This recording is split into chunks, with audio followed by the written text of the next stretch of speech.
आज हम आपको उचित भिन्न पढ़ाने जा रहे हैं। आपके सामने देखिए कुछ आकृतियां दर्शाई गई। इन आकृतियों की सहायता से आपको बताना है कि जो रंगीन हिस्सा है वह कुल हिस्से का कितना भाग है। देखो बेटा, पहले चित्र में यह 1, 2, 3, 4, 5 भागों में बटा है। जितने भाग में बटा है वह हर में है। ऊपर का भाग अंश कहलाएगा, ये अंश है, और ये नीचे वाला भाग हर कहलाएगा। देखो यहाँ 2 भाग रंगीन है, इसलिए हो गया ऊपर 2 और नीचे हो गया 5।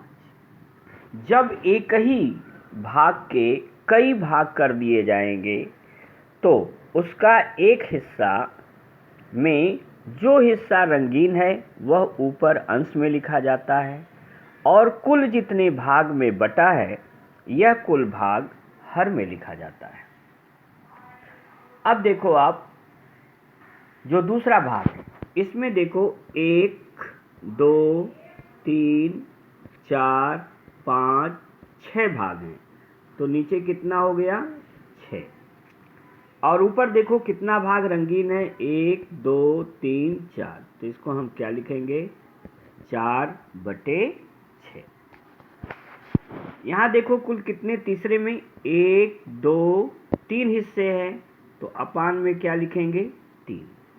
ऊपर देखो कितने भाग रंगीन हैं, 2 भाग रंगीन हैं, ऊपर लिखेंगे 2। इसको अब हम क्या कहेंगे 2/3। अगले चित्र में देखो 1, 2, 3, 4, कुल 4 भाग हैं। रंगीन केवल एक भाग है, इसलिए लिखेंगे नीचे 4 और ऊपर क्या लिखेंगे 1, हो जाएगा 1/4। इस त्रिभुज में देखो 1, 2 भाग बना दिए तो बटे क्या हुआ 2। रंगीन केवल एक है तो क्या लिखेंगे 1/2।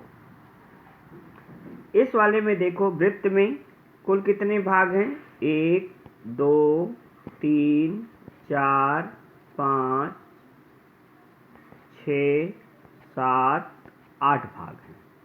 8 भाग में कितने रंगीन है, तो नीचे लिख लिया कितना 8। ऊपर देखो कितने रंगीन है, 1, 2, 3 भाग, तो ये हो गया 3, तो उत्तर क्या गया 3/8।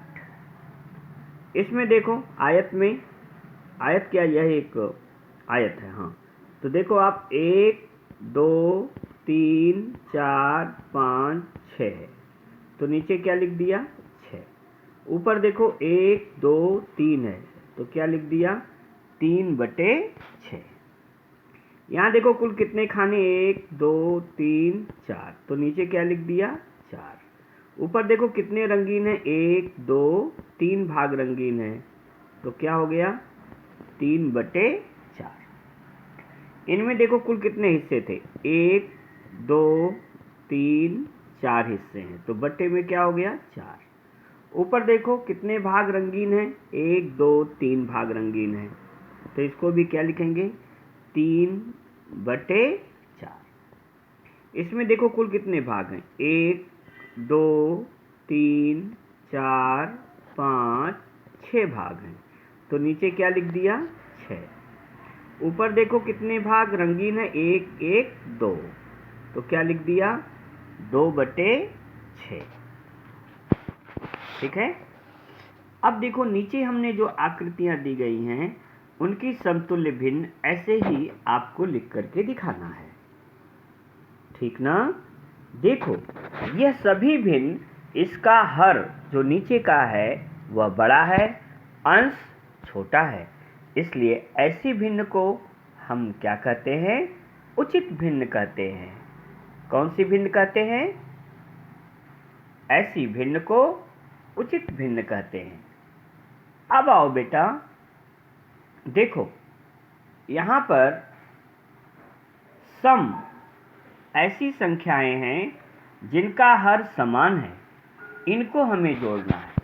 जब हर समान हो तो देखो आप 9 और 9 कितना हो गया, 9 और 9 का लघुत्तम लेंगे 9 ही रहेगा। अंश में दोनों जोड़ लो, 3 और 4 जोड़ो, 3 और 4 7। इसका उत्तर क्या गया? 7/9। यहाँ देखो 6 और 6 है, इनका लघुत्तम क्या हुआ? 6। 2 और 3 जोड़ो, 2 और 3 5। इसका उत्तर क्या गया? 5/6। यहाँ 4 और 4 है तो क्या लिखेंगे? 4। 1 और 2 जोड़ो, 3।